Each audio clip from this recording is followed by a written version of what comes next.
एक लड़की थी जो वो अपने बारे में बताती कि मैं जवान 18 साल की गोरी और नाजुक बदन की इतनी खूबसूरत और मेरी शादी एक गांव के देहाती किसान से कर दी। वह रात भर मुझसे करता रहा प्यार, एक सेकंड भी उसने मुझे छोड़ा नहीं, बस रोती चिल्लाती रही। उसको झेलना शायद मेरे बस की बात नहीं थी। शायद मेरी किस्मत ही खराब है जो मेरी शादी इतनी जल्दी और एक गरीब गांव के छोटे से घर में एक देहाती से कर दी गई। मैं आज भी जब इस बात को सोचती हूँ तो रोने लगती हूँ। आखिर मेरी क्या गलती थी जो मेरे साथ ही यह सब होना था? यह शादी मेरे घर वालों ने ज़बरदस्ती कर दी थी। मैंने बहुत मन किया, फिर भी उन्होंने उस लड़के से मेरी शादी कर दी और मुझे अपने ससुराल जाना पड़ा। शादी वाले दिन जब मैं बिस्तर पर बैठी थी तभी वह लड़का आया जिससे मेरी शादी हुई थी। उसका नाम रमेश था।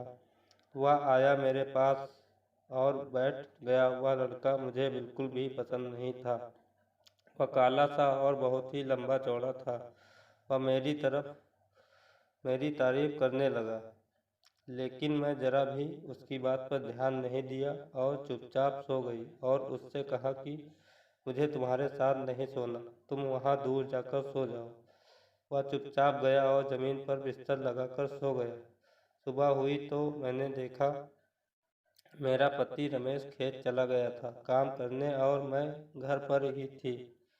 मैं घर पर थोड़ा बहुत काम किया और इन्हीं सब कामों के बीच शाम हो गई।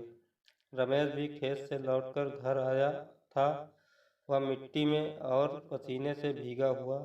उसके पास से बहुत बदबू आ रही थी। मेरा जरा भी मन नहीं हुआ उसके पास जाने का। मैं उससे दूर भाग गई। मैंने उससे कहा मेरे पास मत आना।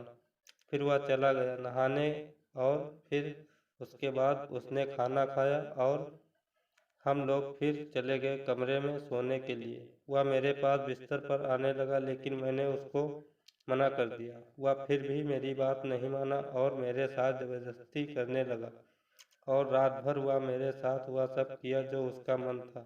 वह एक सेकंड के लिए भी मुझे नहीं छोड़ता था। ऐसे लगता है जिंदगी में पहली बार किसी लड़की को देखा। एक बार तो उसने मेरे साथ बहुत देर तक, जिसकी वजह से मुझे हॉस्पिटल भी जाना पड़ा था। हर इंसान यही कहता कि गंवार को परी मिल गई है।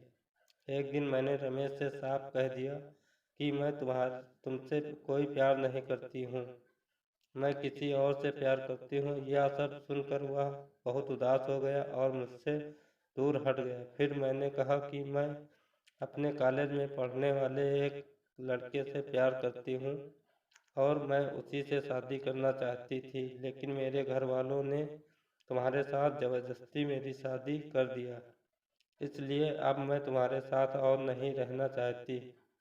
तुम मुझे छोड़ दो, मैं यहाँ से उसके पास जाना चाहती हूँ। मैंने रमेश से फ़ोन मांगा और अपने बॉयफ्रेंड को फ़ोन किया और उसी से बात करने लगी।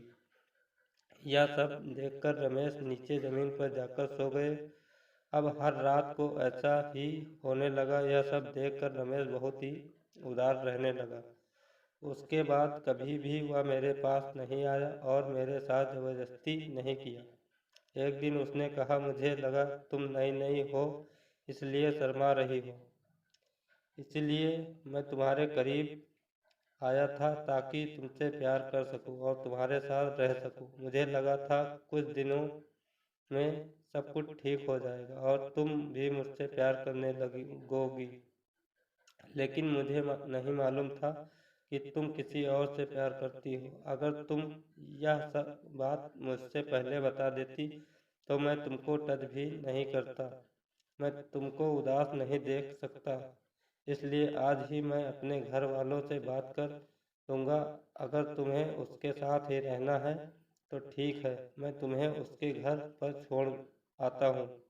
मैंने तुरंत ही अपने बॉयफ्रेंड को फ़ोन किया और उससे पूछा कहाँ हो और अपना एड्रेस मुझको भेज दो, मैं वहीं पर आ रही हूँ तुम्हारे पास। मैं रमेश के साथ उस एड्रेस पर गई रमेश मुझे अपने बॉयफ्रेंड के घर पर छोड़ दिया और कहने लगे कि मैं जल्दी आऊँगा और तुमको तलाक के कागज़ भिजवा दूँगा। आज से तुम आज़ाद हो। मुझे कुछ अजीब लग रहा था, लेकिन आज मैं खुश भी बहुत थी कि मुझे अपना प्यार राहुल वापस मिल गया था। फिर रमेश वापस अपने घर चले आए और मैं अपने बॉयफ्रेंड राहुल के साथ उसके घर पर बैठी थी। मैंने उससे पूछा, क्या हुआ, तुम्हारे घर वाले कहाँ हैं? उसने कहा, घर वाले सब बाहर गए हुए हैं। उसने मेरे साथ फ़ोटो भी खींची और हम लोगों ने बहुत देर तक बातचीत करी और साथ में खाना भी खाया। थोड़ी देर बाद उसने मुझसे कहा कि अभी हम लोग घूमने मुंबई जाएंगे। यह सुनकर मैं बहुत खुश हुई। वह मुझसे कहने लगा, तुम तैयार हो जाओ, मैं अभी नहा कर आता हूँ। जब वह नहाने गया तभी उसके मोबाइल पर एक मैसेज आया। मैंने मैसेज खोलकर पढ़ा तो मेरे होश ही उड़ गए। उसमें लिखा था कि लड़की तो बहुत अच्छी है और खूबसूरत है। इस लड़की का तुम जितना पैसा मांग रहे हो तुमको मिल जाएगा। तुम इसको लेकर तुरंत ही मुंबई आ जाओ। इतना पढ़ते ही मुझे सब कुछ समझ में आ गया कि अब मेरे साथ क्या होने वाला है। मैं तुरंत ही अपना बैग उठा के वहाँ से भाग पड़ी और अपने ससुराल पहुँची। मैंने यह सब बातें तुरंत ही रमेश को बताई। यह सब बातें सुनने के बाद भी रमेश ने मुझे एक बात भी नहीं बोली और ना ही मुझे डांटा, बल्कि उस लड़के के खिलाफ ही पुलिस कंप्लेंट करके उसको जेल भिजवा दिया। यह सब देखकर मुझे बहुत आश्चर्य हुआ। जिसको मैं इतना गलत समझ रही थी वह इंसान कितना अच्छा है, और जिसको अच्छा समझ रही थी वह कितना गलत है। मैंने रमेश के पैर पकड़ के बहुत रोई और उसने बहुत माफ़ी मांगी, लेकिन उन्होंने मुझे कुछ नहीं कहा। मुझे उठाया और गले से लगा लिया। आज भी उनके कपड़ों में मिट्टी लगी हुई थी और शरीर से पसीना बह रहा था। आज मुझे वह बदबू नहीं लग रहा था, बल्कि खुशबू लग रही थी। एक ऐसी खुशबू जिसमें मुझे डूब जाने का मन कर रहा था। मेरा बिल्कुल भी मन नहीं कर रहा था उनसे दूर हटने का। मुझे तो लग रहा था कि मैं बस ऐसे ही रहूं। दोस्तों, ज़िंदगी में हमें जो कुछ भी मिलता है वह सब कुछ हमारी औकात के हिसाब से ही मिलता है। वह सब कुछ अच्छा ही होता है। तो इसलिए अपनी किस्मत को कोसना बंद करिए और जो मिला है उसमें खुश रहिए।